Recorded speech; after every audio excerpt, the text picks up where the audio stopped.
नमस्कार दोस्तों, मैं सुनीता कथा मंथन में आप सबका स्वागत करती हूँ। कथा मंथन में आज सुनिए एक छोटी कहानी रामदर्श मिश्र जी द्वारा रचित लड़की। उसने एक बार देखा, फिर सिर झुकाकर पढ़ने लगी। उसका बड़ा भाई सुड़क सुड़क कर दूध पीता रहा। मैंने पूछा, अरे क्यों सावित्री, तुम दूध पी चुकी? उसने मेरी ओर देखा, बोली कुछ नहीं, पढ़ने लगी। जाड़े की सुबह थी। घर के सामने धूप निकल आई थी। मैं चारपाई पर बैठा हुआ एक किताब पढ़ रहा था और सामने चटाई पर धूप में मेरे भतीजे के दोनों बच्चे अपना अपना काम कर रहे थे। लड़का स्वेटर पहने था, पाँव में जूता था। लड़की के पैर नंगे थे और केवल सूती फ्रॉक पहने थी। ए कोचता क्यों है, पढ़ने देना, लड़की चिल्लाई। किंतु लड़का उसे कोंच रहा था, उसकी कलम छीनने लगा।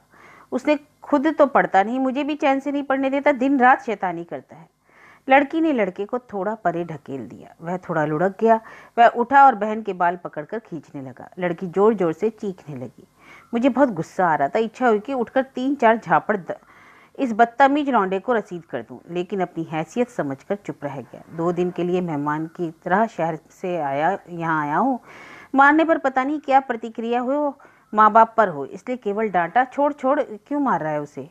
वह मेरी परवाह किए बिना अपना काम करता रहा। बच्चों की माँ किसी काम से बाहर निकली, दृश्य देखा और चुपचाप फिर अंदर चली गई। मैंने सोचा शायद माँ को किसी बात की चिंता नहीं, मैं ही कुछ करूं। तब तक लड़की ने अजीज आकर लड़के की बाह पर दांत गड़ा दिए। अरे बाप रे, मार डाला, वह चिल्लाने लगा और माँ जाते जाते मुड़ पड़ी, झपट कर आई और बच्चे को गोद में उठा लिया। अरे क्या हुआ रे? इसने काट लिया। अरे बाप रे बाप, वह और भी जोर से रोने लगा। माँ ने लड़की की पीठ पर 3-4 लात जमाते हुए कहा, क्यों री चुड़ैल, इसे काटा क्यों? लड़की सुबकती हुई बोली, मैंने नहीं काटा, यह मेरी कलम छीन रहा था, बाल खींच रहा था, छोड़ ही नहीं रहा था। छुड़ाने के लिए मैंने हल्के से दांत गड़ा दिए। नहीं माँ, इसने जोर से काटा है। चुड़ैल कहीं की कलम छीन रहा था तो दे दिया होता। पढ़ लिख कर तुझे कौन सा लाट साहब गवर्नर बनना है? माँ ने कलम छीनकर लड़के को दे दी और उसे पुचकारते हुए बोली, लो लिखो मेरे लाल। हाँ लिखो मेरे लाल, लड़की ने मुंह चिढ़ाते हुए कहा। इसे लिखने भी आता है? रोज तो क्लास में पिटता है। चुप कर और चल काम कर। बैठ गई सवेरे सवेरे पोथी पोथा लेकर, राख पड़ी है खेत में फेंका। लड़की उठी। थोड़ी देर बाद सिर पर राख की खांची उठाए खेत की ओर जा रही थी और साहबजादे कलम वलम फेंक कर खेलने चले गए। दोपहर हुई। लड़की माँ के इशारों पर भाग भाग कर घर का काम करती रही। मैं अपने भतीजी के साथ खाना खाने बैठा तो देखा सामने लड़की चुपचाप बैठी है। मैंने पूछा, सावित्री तुमने अभी तक खाना नहीं खाया? चेहरा उतरा उतरा सा है, आओ तुम भी बैठो। अरे वह बाद में खा लेगी, खाइए ना आप लोग। मैंने भतीजे की ओर देखा, उसके चेहरे पर कोई प्रतिक्रिया नहीं थी। तब तक लड़की कहीं से आ गया लड़का, धूल धूसरित सा चिल्लाने लगा, अरे बड़ी जोरों की भूख लगी है माँ, खाने दो। आजा आजा मेरा लाल, आजा, जल्दी से हाथ मुंह धो ले, तब तक खाना परस रही हूँ। उसने सामने पड़े कटोरे को पांव से मारा, झन्ना और पांव पटकता हुआ बोला, नहीं पहले खाने को दो, भूख लगी है। अच्छा भाई, गुस्सा मत कर, खा ले। माँ ने झट से उसके सामने थाली रख दी।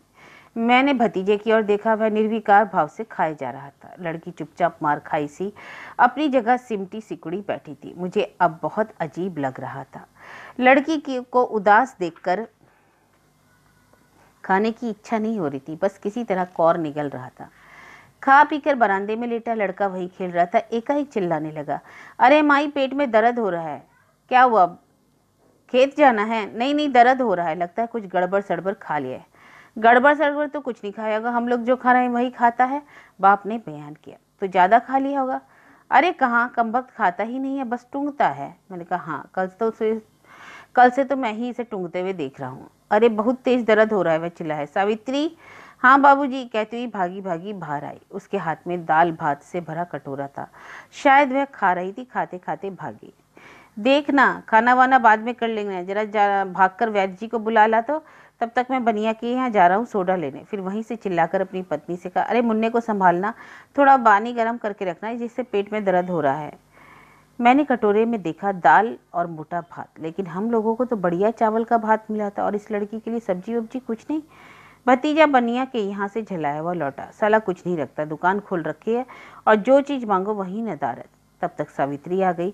बाबूजी, वैद्य जी तो कहीं गए हैं? अरे वो कुलच्छनी, जहाँ जाएगी वहीं काम नहीं होगा, माँ ने टिप्पणी जड़ी।